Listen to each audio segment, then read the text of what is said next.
Alright, you bigots, you ingrates, you sycophants, you worms. It's time to dust off your starter jackets, rip off those tearaways, and blow into your game cartridges. I'm Sam Blanford. I'm Pat Sellers. And I'm Sean Kelly, and we wish it was the 90s. Welcome back, or welcome new listeners to something a little bit different. We've broken the rules. Wish It Was the 90s, a podcast covering anything from the 90s, has delved ever so slightly into modern media with a twist. We're going to be covering the new episodes of X-Men 97. We've spoken to our lawyers, and because it's set in the 90s and is a direct continuation and it might make for good content, we've been given the okay. So the plan is to cover fortnightly because we can't keep up because we're three fathers with children, but try and get them out as soon as possible. And this one's a little bit late, and it's 100% my fault, and I'll deflect all blame to my nearly 2-year-old toddler who doesn't like sleep. So X-Men 97, just for a reference point for our new listeners, if you hear someone say Meg, they're talking about Wolverine. If there was a reason, I've forgotten it. Come on. I believe it was Meg from Family Guy. They become superheroes, or they roll in some nuclear waste or radioactive waste, and her only superpower is that she can grow her nails long. Right. And initially I thought, is that all Wolverine can do? And then obviously learnt more about smell powers. Smell powers, adamantium. Yeah, I looked through the summary of our episodes from X-Men, the animated series, and noted down that initially, Sam, you as a first-time viewer, didn't originally like Meg, but grew for him to become your favourite character, and a character who you loved a lot, Beast, started to annoy you. Yeah, still the same. Sweet. So we're going to run through a little bit of background, and then just get into the episodes. I just wanted to point out that the chief executive of Marvel Studios, when asked if they could do a X-Men animated series continuation, had two stipulations. He said he wanted the original voice cast, and he needed Marvel to get the rights to the theme song. Which just leads me to my first question for you two. Obviously, the theme song sticks. I thought the intro was brilliant. Both episodes, they changed it a little bit for the second episode in terms of the animations, who was in it, things like that. I was close to crying with excitement. I know that you guys maybe didn't watch the intro as much as me, but do you want more or less of that tune popping up in episodes?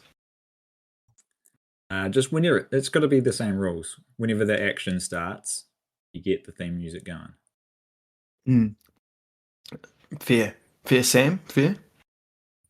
Full disclosure. I definitely skipped the intro of the second one. Oh, Ooh, they did. Instead of, do you know how it starts with up. Cyclops? You probably don't, because you've forgotten. Cyclops is usually first. They had a Magneto one.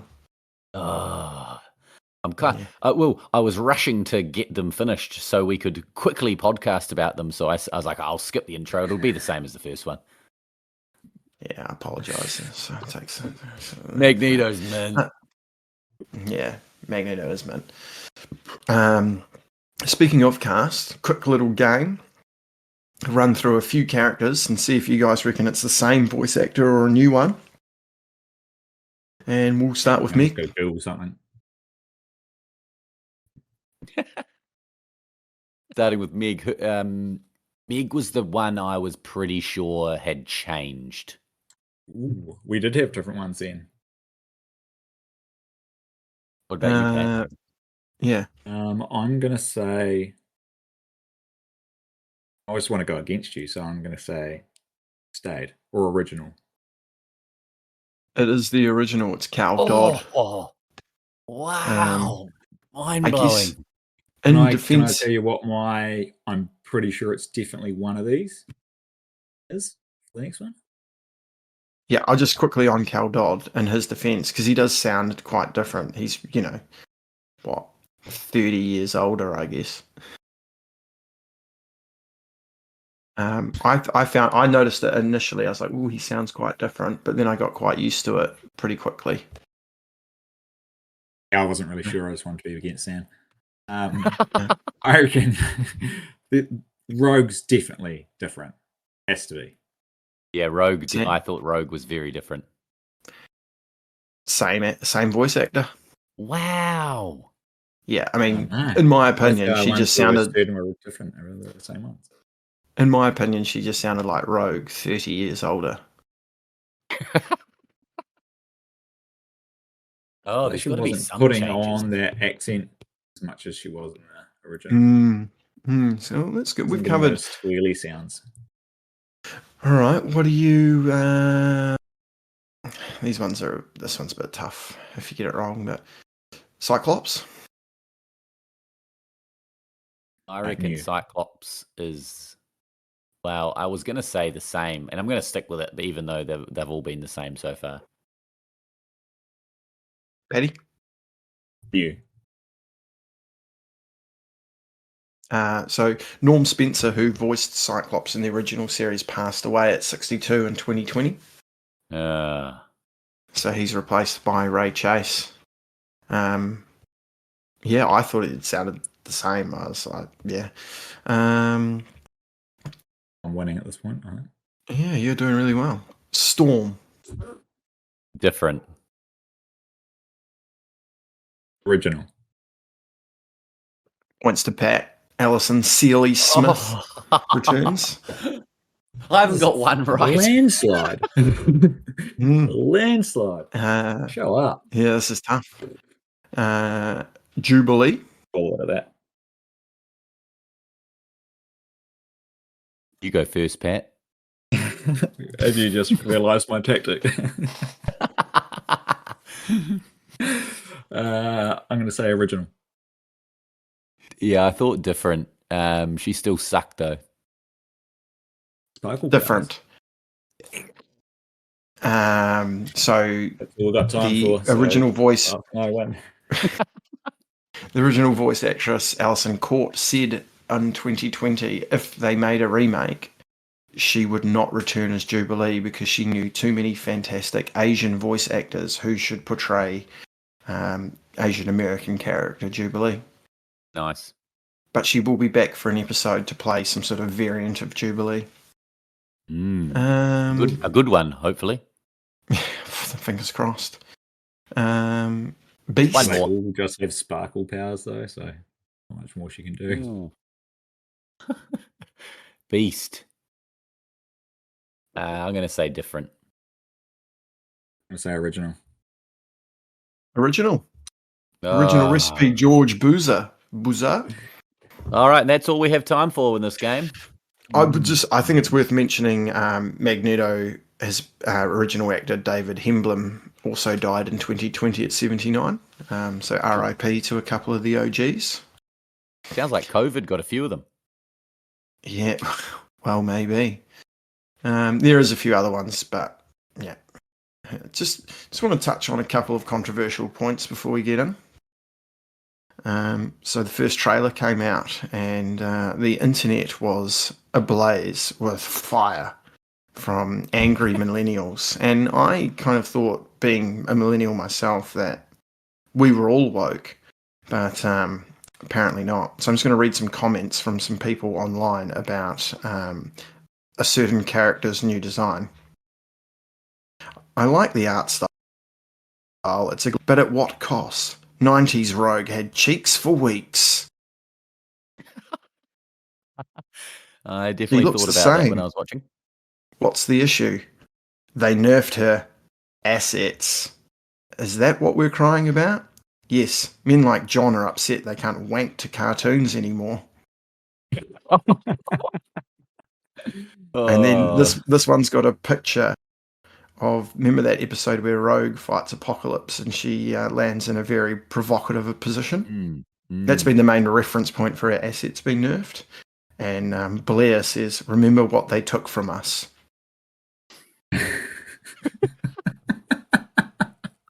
So yeah, what's wrong with the internet?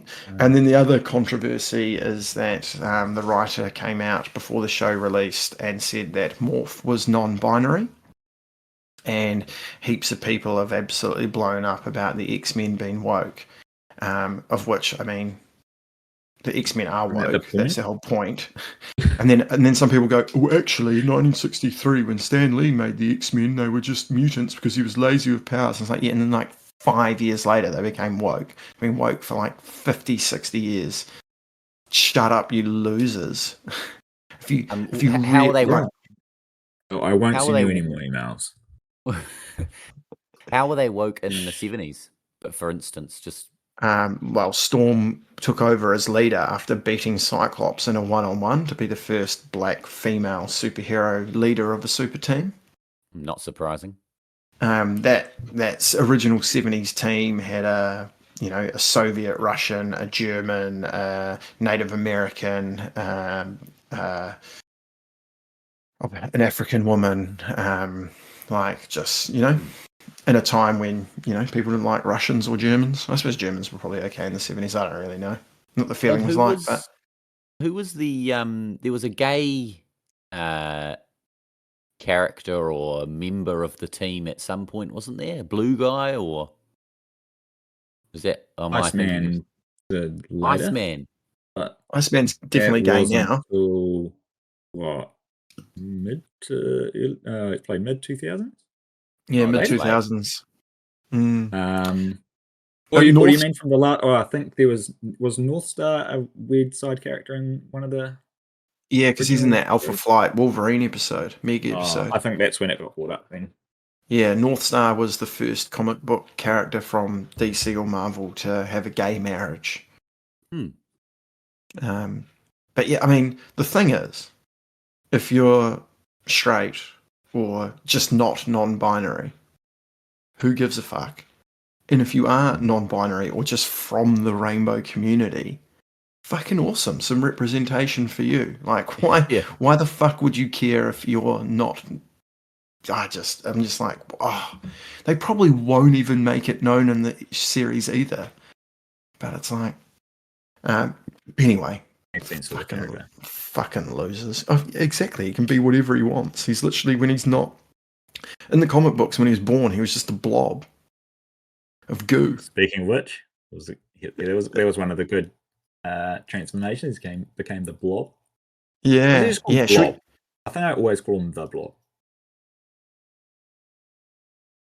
Blobby. Anyway, let's get into really quick summary of the episode. So we open with a classic replay of the Jubilee story, but we're introduced to Roberto da Costa, who's been kidnapped by the Friends of Humanity, who've been upgraded with some Sentinel tech that they use as big old blasters.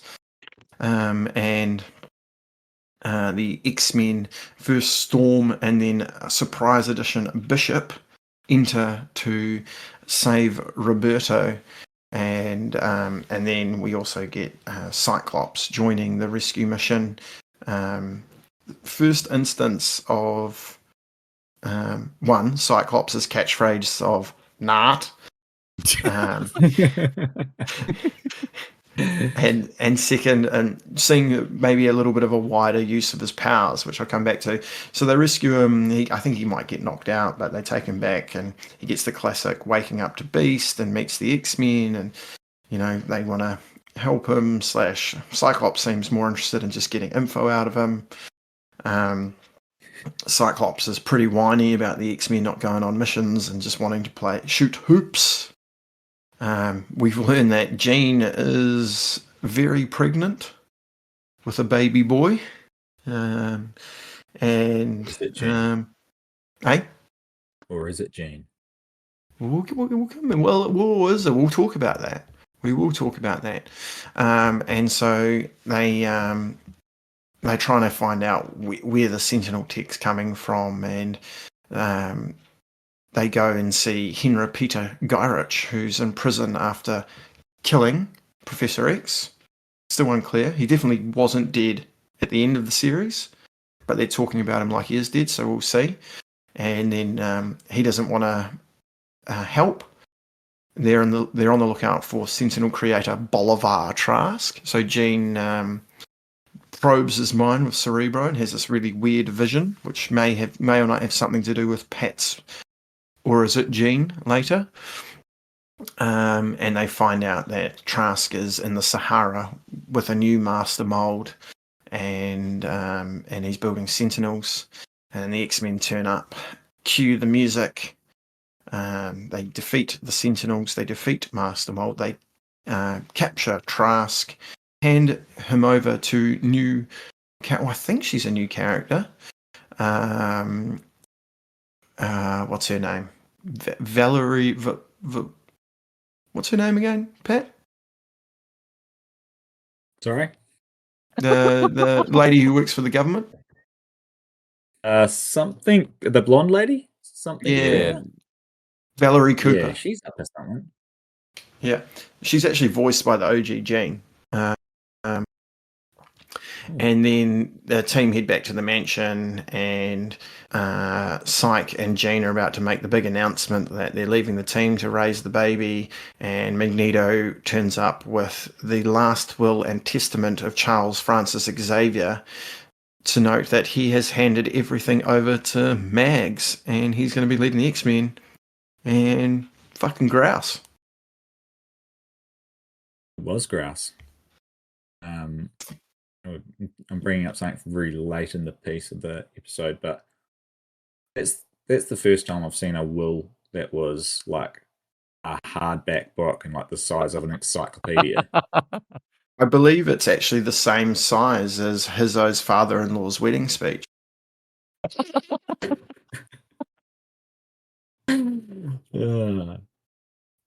That was a great. I was pretty excited for this. I was really hoping to see a piece of Bad Guy Bar, obviously, but this episode gave us potentially Bad Guy Club. Enjoyed seeing Sunspot too. That's Roberto, Sam. Mates with Roberto da Costa. Big old best buddy of my old mate Cannonball. So if da Costa comes back, I'm hoping I can get some Cannonball action in this season.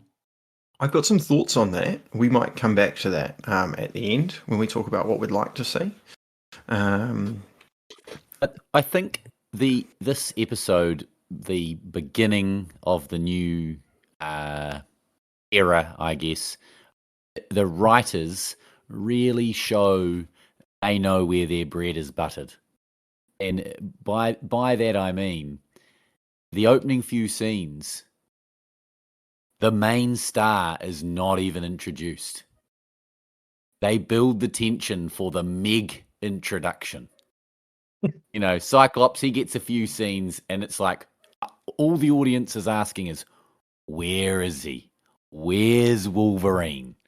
I think it was a really, really great way to do it. Great way to start. Not here for the 32-minute eps. I think they need to go back to how they were. That's too long, personally. But lots of really great stuff in here. I've got a couple of things I'll cover, and then you guys can chime in with your bits, because obviously I'll like to take the next 10 minutes to speak about Cyclops. Fuck, he sucks. Oh, one does eye. he still suck? My question is, does One Eye still suck for you guys? That? I haven't come right over to his side, but so far, these 2 episodes, he's been a little less punishing. I think they handled sucks, his. I think they handled his whininess a bit better. The whole time he's whining. He's just whining the entire episode and like having these internal dilemmas. I think Meg put it perfectly. He's like, the worst part about being a Professor Gone is you. It's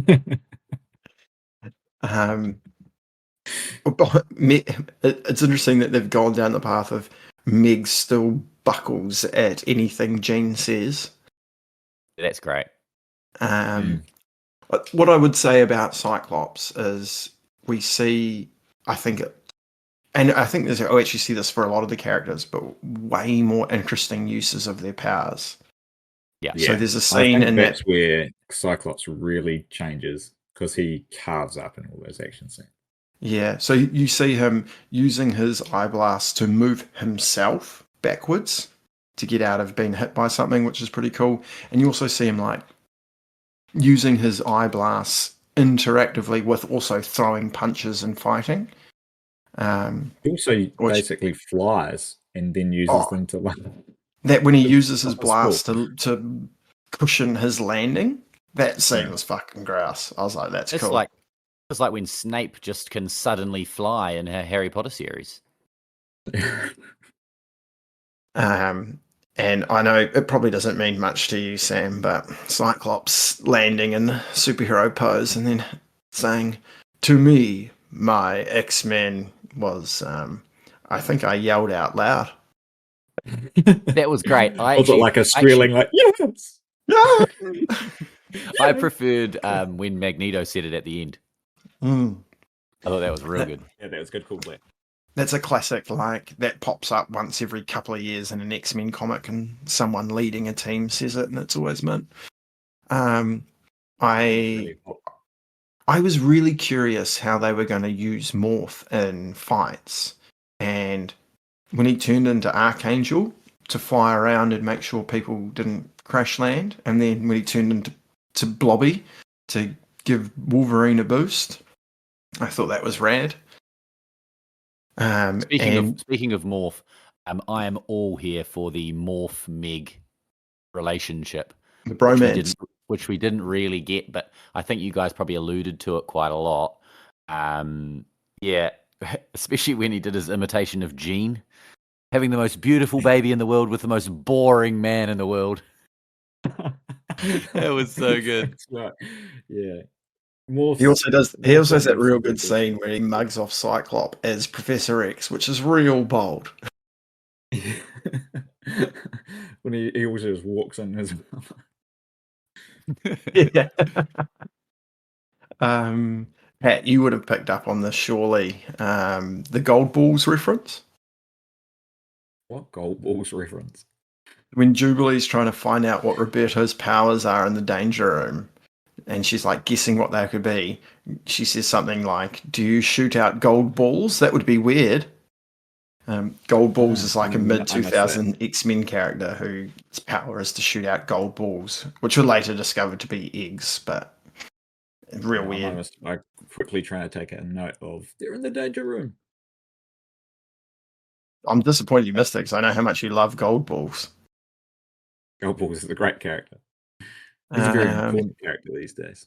I'd say there's probably just two more things. One's a question I noticed, and there's that photo that they keep referencing, and it's like the Professor and the OG X-Men, and Angel's in it.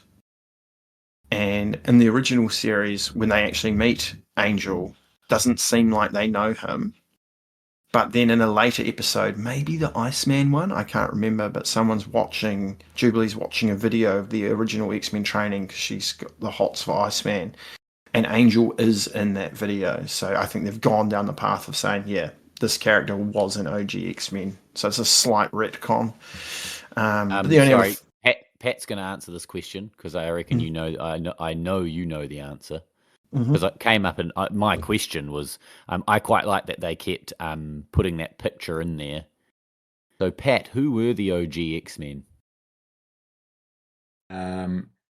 Marvel Girl, who was Jean Grey, Beast, Angel,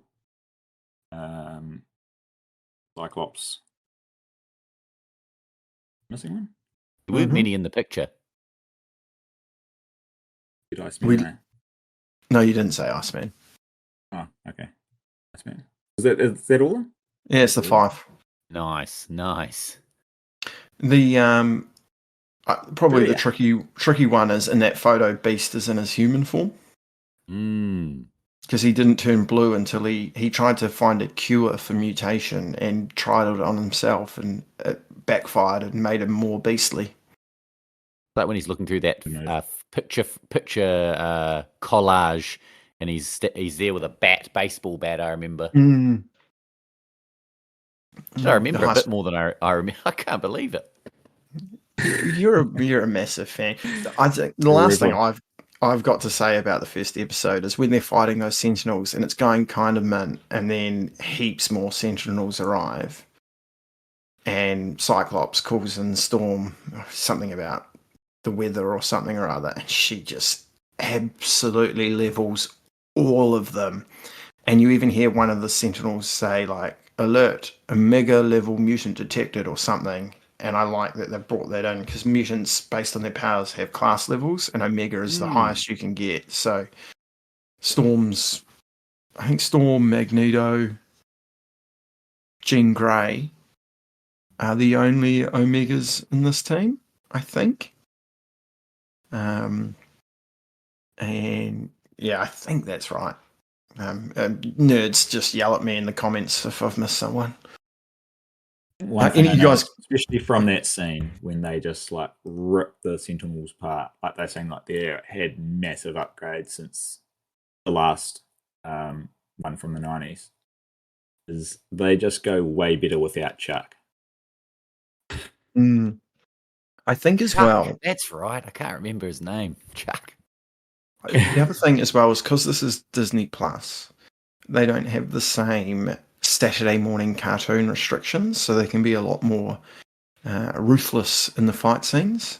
The fight scenes were awesome. Like I didn't hate the fight scenes from the other ones, but they were all the same. This was awesome fight scenes. What did you think, Sammy, when Gambit powered up Meg's claws? There was a lot more bouncing off each other, not just the Morph. But I assume Morph would have to be, that would be the way he was involved. I reveled in how because Beast was always couldn't really do much in fights apart from somersaults. So him like going into the Sentinel and becoming the Sentinel was mint. Mm-hmm. Oh yeah, I forgot about that. That was awesome. And then Meg got thrown straight through him. Yeah. But then they had that real good team shot when they land. Yeah, I think I cried a little at that part. I bet you did. Pride, is that what it is it? Any other thoughts on the first episode? Now, Mutant Liberation. Yeah, how good. So it opens with like scenes of Magneto traversing around the world, doing good deeds and trying to honor Professor X's legacy and take on this new responsibility, and showing some restraint with anti-mutant bigots. Cyclops and Jean decide to, probably Cyclops, One Eye decides to stay around to keep an eye on Mags. We get a little scene hinting at a history between Mags and Rogue. Happy to come back to that in a minute.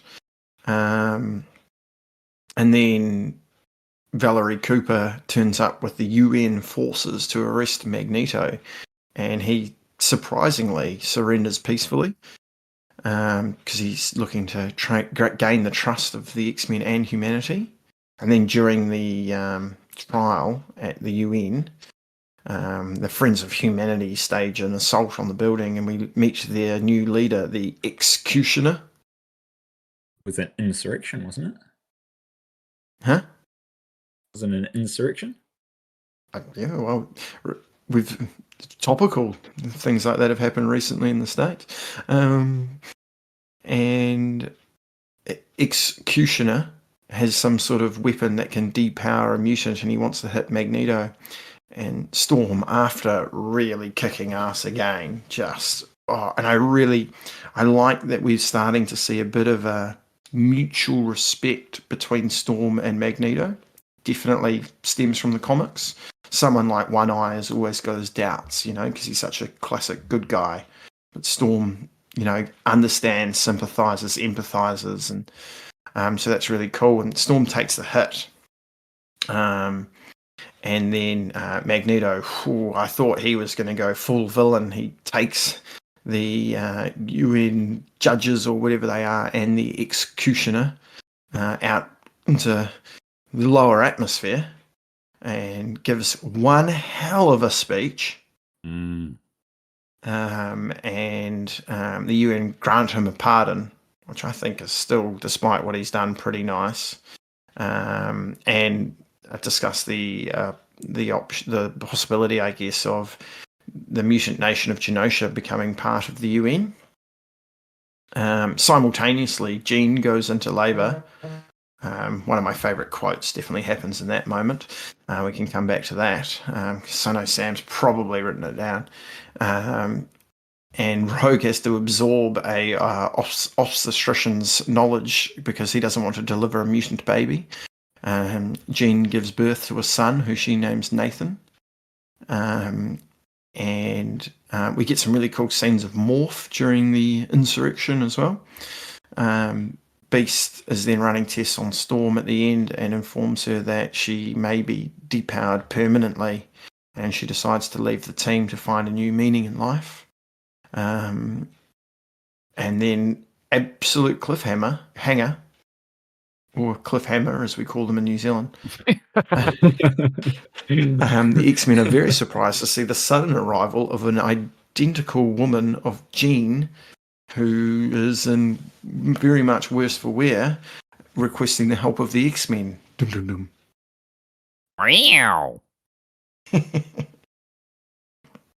Maybe it's one for me. Sabretooth at the end. Oh, yeah. Yeah, I forgot.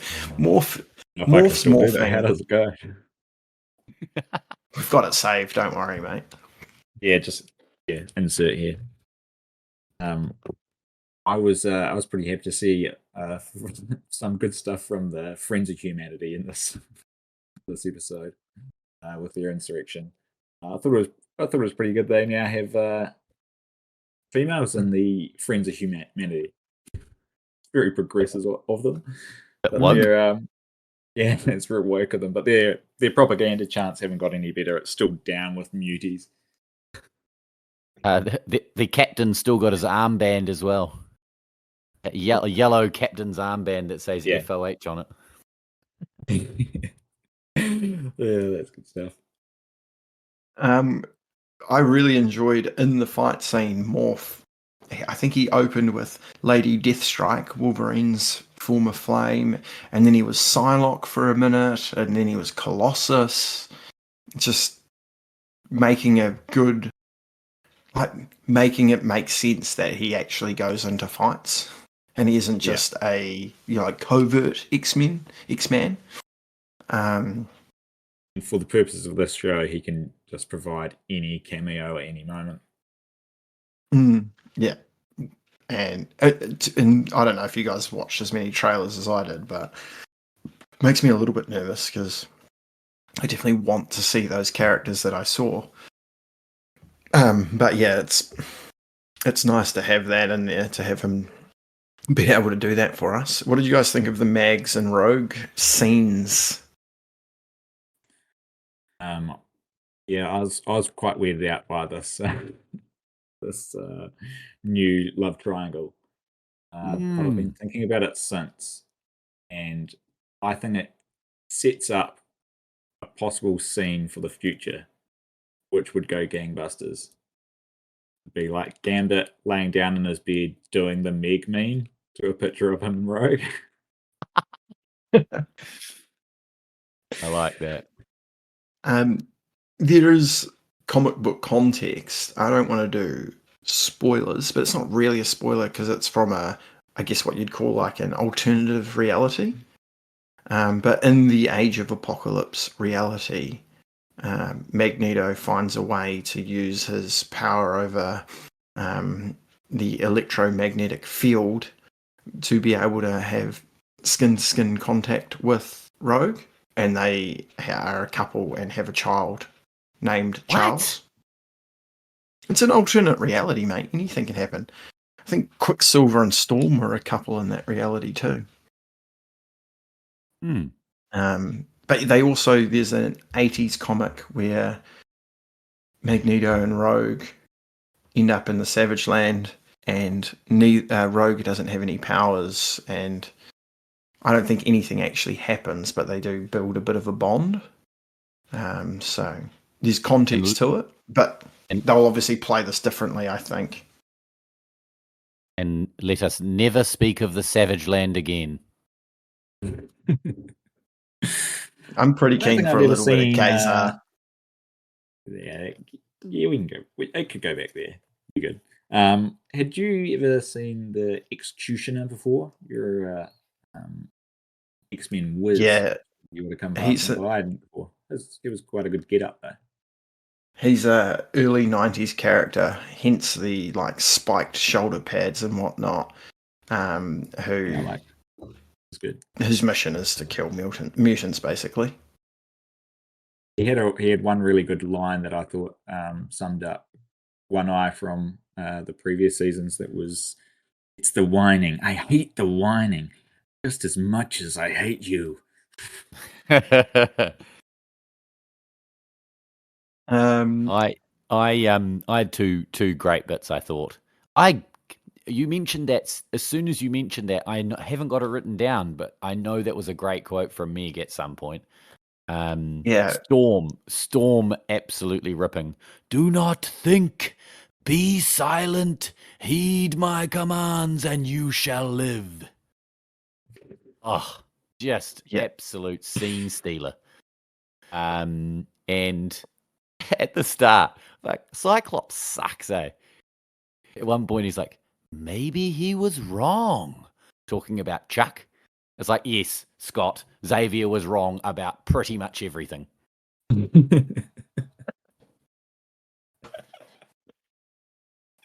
you not remember the last 5 seasons? Was your Meg line, "I'll show you a C-section, bub"? It's good. It was when Jean starts to go into labor, and she's like, "Oh yeah, he's coming! Ooh, apocalypse!" I did have that written down. Yeah, they're allowed to say crap. And I didn't hear anyone getting threatened with being destroyed. They're destroying him. Hey, my question to both of you, I guess, is is all of this canon? Do you guys, is this like part of a comic book storyline? Like, I'm thinking particularly, like, I know there was something to do with Nathan, or is that the kid's name? Yep. Yeah. So obviously that's canon. Is all of this sort of stuff, or is it kind of not really canon? It's very much like the original series in that it's close to canon, but with some difference, like artistic.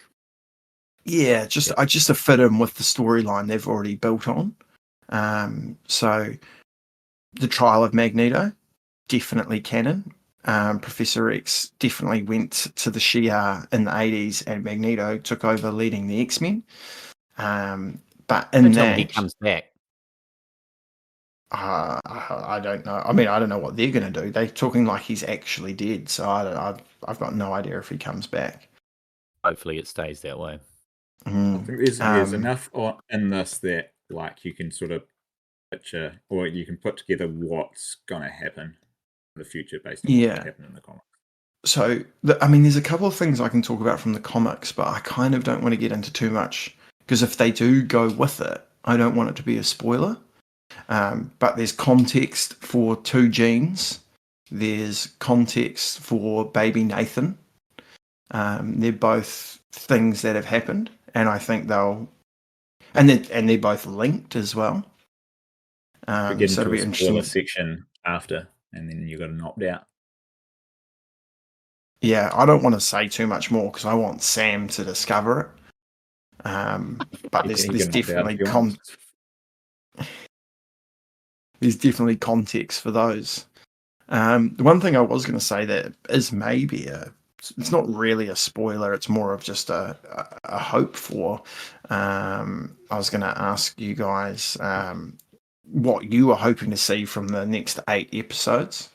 And the one thing I was going to say is, in that 80s storyline where Magneto comes in, the X-Men kind of end up being their own thing, with Storm leading the team. And Magneto has a new team of teenage mutants called the New Mutants. And that's Roberto's in that team, and so is Pat's favourite character, Cannonball. I'd be pretty keen to see Magneto nurturing some young mutants to be future X-Men. I reckon that'd be pretty cool. But I'm interested. I'd love to know what you guys what you'd like. Like, are there characters you remember who haven't been seen yet that you want to see or see less of?